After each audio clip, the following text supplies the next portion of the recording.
প্রথমে fried rice বানানোর জন্য আমরা প্রয়োজন মতো সবজি কেটে নিলাম। গাজর রয়েছে, ক্যাপসিকাম রয়েছে, পেঁপে রয়েছে। আমরা সবগুলো একটু চিকন চিকন করে কেটে নিয়েছি, খুব বেশি কুচি করার প্রয়োজন নেই।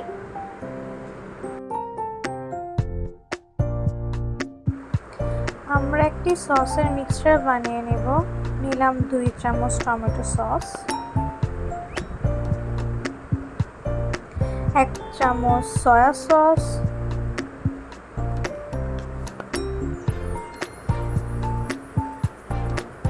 1 চামচ চিলি সস,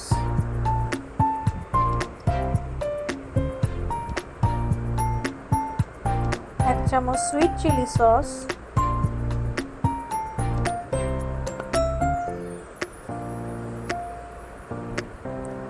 1 চামচ অয়েস্টার সস,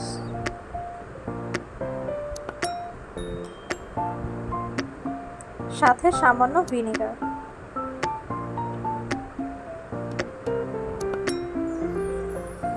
এখন ভালো মতো মিক্স করে নিতে হবে সসটাকে। যত ভালো মতো মিক্স করা হবে তত স্বাদটা বাড়বে।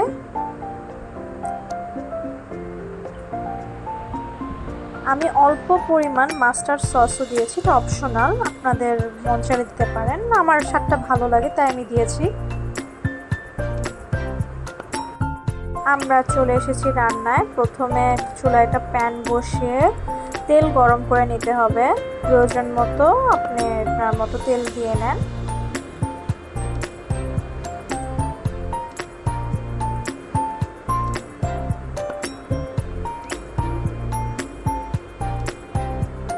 আমরা প্রথমে এগ স্ক্রাম্বল করে নেব। আমি এর জন্য 2টা ডিম ব্যবহার করেছি।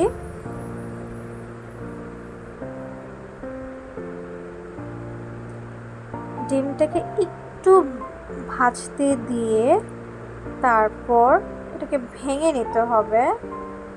আপনাদেরকে দেখাচ্ছি কিভাবে। এইভাবে ডিমটাকে একটু ভেঙে নিতে হবে আলতো করে।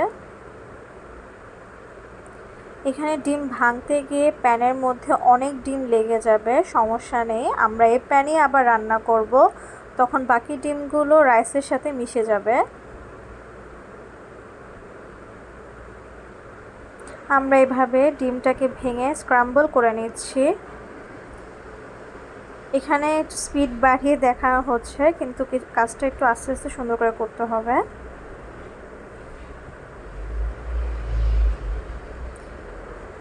শেষ পর্যন্ত এরকম স্ক্রাম্বল হয়ে গেলে আপনি আপনার পছন্দ মতো বাটিতে তুলে নেন।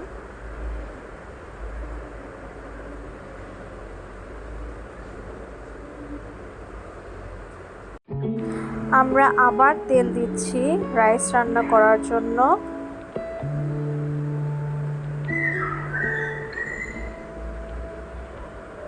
এখন একটু তেলের পরিমাণটা বেশি লাগবে।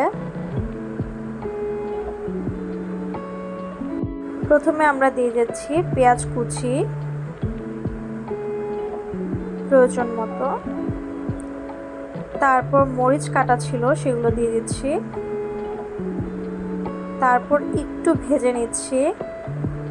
সবসময় মনে রাখবেন যখন পেঁয়াজ দেওয়া হয় তারপর তার সাথে 1 চামচ লবণ দিয়ে দিবেন, তাহলে পেঁয়াজটা একটু নরম হয়ে আসে তাড়াতাড়ি আর স্বাদও বৃদ্ধি করে। এই যে ভাজার পর আমি 1 চামচ লবণ দিয়ে দিলাম। বেশি লাগবে না লবণ, আপনি 1 চামচই দিবেন, কারণ হচ্ছে আমরা যে সসগুলো ব্যবহার করছি সবগুলোতে অনেক বেশি পরিমাণ লবণ থাকছে, তাই আপনি যদি বেশি লবণ দেন তখন লবণের পরিমাণটা বেড়ে যাবে। আচ্ছা, আমরা এখন ফার্স্টে পেঁপে আর গাজরটা দিয়ে দিচ্ছি, কারণ পেঁপে আর গাজর একটু ভাজতে সময় বেশি লাগে। আমরা আরও পরে ক্যাপসিকাম দিব, কারণ ক্যাপসিকাম যদি আমরা প্রথমে দিয়ে দিই তা অনেক নিস্তেজ হয়ে পড়বে, তার কালারটা নষ্ট হয়ে যাবে।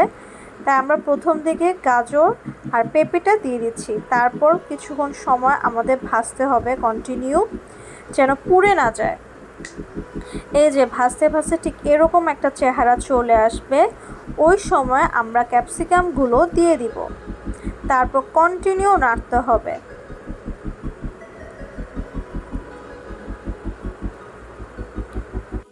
নাড়তে নাড়তে এমন একটা চেহারা চলে আসবে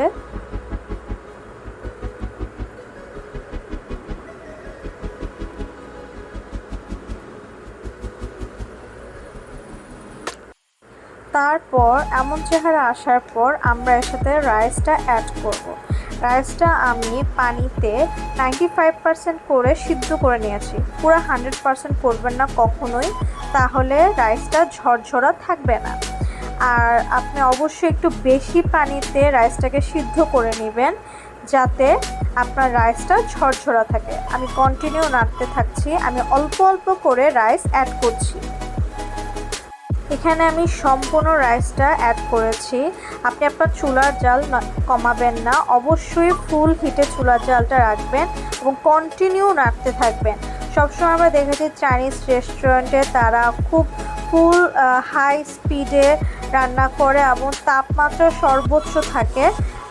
এখানে তাপমাত্রা সর্বোচ্চ থাকলে রান্নার স্বাদটা আরও বৃদ্ধি পায়, কিন্তু খেয়াল রাখতে হবে যেন নিচে না পড়ে যায়। তাই আমরা কন্টিনিউ নাড়তে থাকবো এই সময়টায়। এই যে দেখেন আমি কিভাবে আস্তে আস্তে করে কন্টিনিউ নাড়ছি যাতে রাইসগুলো ভেঙে না যায় বা জোড়া লেগে না যায়। আমি এখন আমার সসের মিক্সচারটা দিয়ে দিয়েছি। তারপর আস্তে আস্তে করে আমি রাইসের সাথে সসটাকে মাখিয়ে নেব।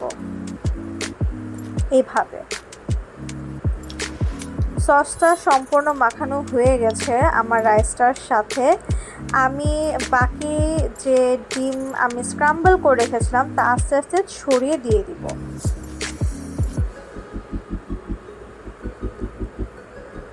তারপর আবার একটু রাইসের সাথে মিক্স করব।